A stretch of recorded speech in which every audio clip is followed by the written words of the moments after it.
Hello there, everyone. Welcome back to 3 News Now. I'm Stephanie Haney, and today is Tuesday, January 18th. Thank you for joining me here, where we run down the top stories, the most read articles from WKYC.com and our WKYC app. These are the stories that you are clicking on here in Northeast Ohio. We start off with an update about the site where you can order free COVID-19 tests from the government. It actually launched today, a day early. Now, this is sort of a beta launch, a soft launch. That's according to White House Press Secretary Jen Psaki. She said that they were doing this, rolling it out a little bit early so they could work out the kinks before the full rollout on Wednesday. The website is covidtests.gov, and it has a link to sign up to order those 4 at-home COVID-19 tests. And then it takes you to a USPS website, which is where you enter your address to complete that order. Now, it's not clear whether this will just continue to be active now through Wednesday or if it will shut down at some point, but I can tell you that I did it at 2:40 p.m., so you were still able to order those tests at 2:40 p.m. today on Tuesday, January 18th. Now, remember, you are limited right now to 4 per household. There were some bugs that some people were reporting on social media, nothing that I initially experienced individually myself. But again, I don't live in the situations that these people were talking about. With that 4 limit per household, there were some people who were having a hard time because they live in a multi-dwelling unit, for example, a duplex and apartment complexes and things like that. So the representatives for the White House did say that they do have IT people working on any bugs. They did expect some bugs, and they hope everything to be situated by tomorrow. So when you go to the site, covidtests.gov, it does ask for your name. You don't have to enter your email address. You can if you want tracking information. Then it takes you to the USPS website where it asks for your address. It offers you the option to check out. It says $0, and then you go on with that. And when I did that, I got a message that the tests would begin shipping in late January. Remember, we learned yesterday that they expect them to ship 7 to 12 days after you place that order. So again, remember, these at-home COVID-19 tests coming from the government, not something that you're meant to order when you start to feel sick. You're supposed to order them in advance so that you have the tests at home on hand in the event that you do need them, in the event that you start to experience symptoms of COVID-19 or you find yourself exposed to someone who has tested positive with COVID-19, and then the medical professionals say 5 days after that exposure is that spot where you're going to want to start that testing. Speaking of COVID-19, let's take a look at the latest numbers now in from the Ohio Department of Health. Today, we have seen 15,077 new reported cases of COVID-19. Our testing positivity rate is at 29.8%. So for all COVID-19 tests being done, 29.8% of those coming back positive. The total number of people who have died here in Ohio related to COVID-19 is now at 31,245. The total number of people being treated in the hospital right now for COVID-19 is 6,036, and out of those people, 1,161 of them are being treated in an intensive care unit. Now to some news out of Florida related to the Cleveland Browns. Malik McDowell has been arrested and charged with battery of an officer and public exposure, as well as resisting an officer. Police records show that McDowell, who's 25 years old, was arrested in Deerfield Beach, Florida. This was on Monday. Now, according to a police report, officers responded to a call that a naked man was walking near a school, and when they arrived, officers found who has been said to be McDowell allegedly sitting on the curb, and when approaching him, the officers say that he stood up and shouted an expletive at the officer, charged at him with the full fist. The officer said that he did hit him with his closed fist and his body, and that he hit the officer in the right eye, and this left him dazed with extreme pain. That's according to the police report. The officer said that he punched McDowell in the chest in self-defense, that McDowell slipped away and he ran, and then he was later taken into custody. And it was also pointed out that he was naked and walking around a school where children were present. Now, I don't know the timing of the incident, but it was noted in the report that there were children present at the school. In a statement, the Cleveland Browns said this: "We are aware of the very concerning incident and arrest involving Malik McDowell and are in the process of gathering more information. We understand the severity of this matter, and our thoughts are for the well-being of all involved. We will have no further comment at this time." Now, Malik McDowell was on a one-year deal here in Cleveland. The Browns do have the ability to re-sign him this offseason as an exclusive rights free agent. We'll keep you updated on what happens with this scenario with Malik McDowell and these charges coming out of Florida. Now, here in Northeast Ohio, there are a lot of people who are not super happy about the way the snowstorm has been handled. That happened overnight Sunday into Monday morning. A lot of people say they're upset that the new mayor of Cleveland, Justin Bibb, was not more prepared, that city officials weren't more prepared for that snowfall. And there was a lot of that snowfall. I personally can tell you I had at least 12 inches in my driveway, and that extended all the way into my street for quite some time. My street personally was plowed in, but they did clear it. As of today, the street is clear. The driveway, not so much. The driveway is another situation. That's something that I am trying to figure out how to tackle sooner rather than later. Hopefully seeing if I can get somebody to come and just plow that out. Just this one time, hoping I can maybe get someone to plow it. If not, I will be out there with a shovel. But that brings us to our next story.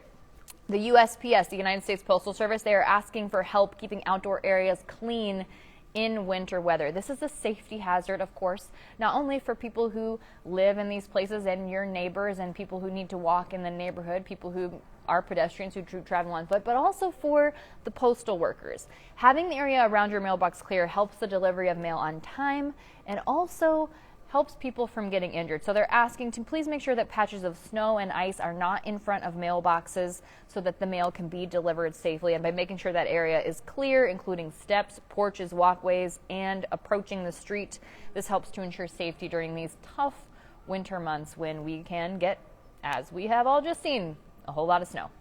But let's look forward now. Let's look at the forecast coming up. Yes, we know it was a very messy Monday, and there were lots of school closures today.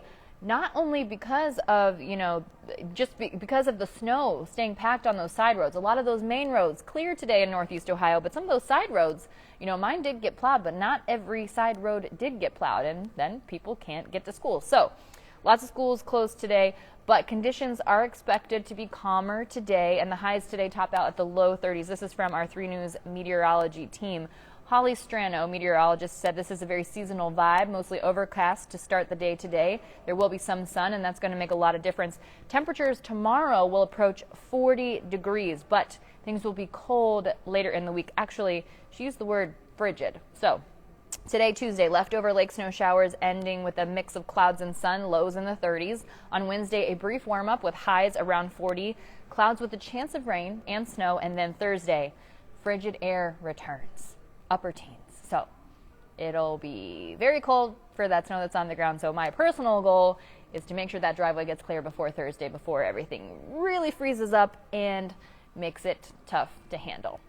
Now, as we are in 2022, I'm happy to say that the 3 Things to Know podcast is back after a holiday hiatus, and we return today with I think, just a really important topic. The guest is the CEO of a Northeast Ohio-based Fortune 500 company. That company is called the Telos Institute. The guest is CEO Rick Simmons, and he's the author of a new book called Unleashed. And what he is here to talk about with us on the 3 Things to Know podcast is how we can make lasting change and how we can use kind of these periods of what he calls discontinuity and discomfort in order to make change happen. And what I found very interesting is that he says one of the 2 questions that we should all be asking ourselves when we look to make change is what we want to stay the same.